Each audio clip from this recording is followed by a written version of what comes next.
All right, folks. So you know the old phrase. It's a new phrase, but it's been around for a minute. Go woke, go broke. You know, that used to be a question about these companies that began to actively engage in societal issues. I got to tell you right now, it looks like the answer is yes. Considering, for instance, the aftermath of major U.S. companies taking sides in a so-called culture wars, right?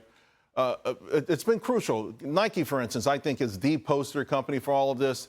Look at these, the shares. They have been absolutely battered, just absolutely crushed, hammered. Now, the belief they dismissed and they've ignored the beliefs of half the nation. Of course, it's not intelligent, but in many ways, it's also not. It's immoral. I wish we had the chart that I put up and sent to my producers. It's much better than this one.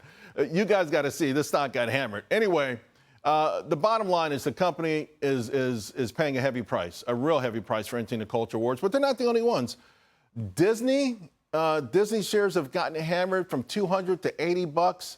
And while there were issues like the pandemic and other things, think about post-pandemic. We had this major spending. Remember the spending? Oh, my goodness. And the travel, which still goes on, and the tourism. Everyone's traveling. Disney should have made money hand over fist. Instead, the stock has been suffering. It's made a mild rebound, but it's still down a lot. Then there's Starbucks. Starbucks also, that peaked at $115 a share in 2021.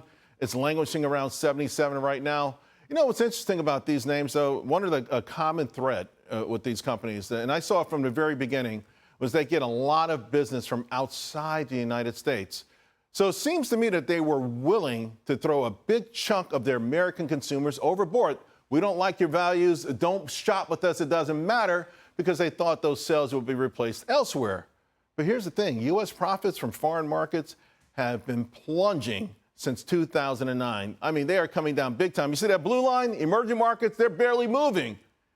But, you know, these big behemoths still, many of them don't seem to care when it comes to shareholder values, because the C-suite has their own values. But I got to tell you, some of these companies, I think, are starting to wake up to the dangers of being too woke. Not too long ago, Tractor Supply started to go down that path. Well, they made an abrupt U-turn last week.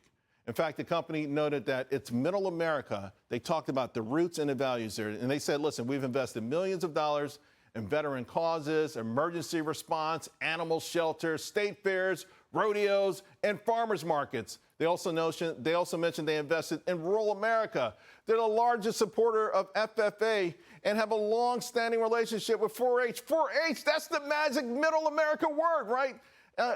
They also said that management will no longer submit data to the Human Rights Council.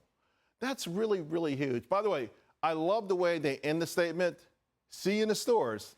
You know what? If they keep acting like this, they certainly will.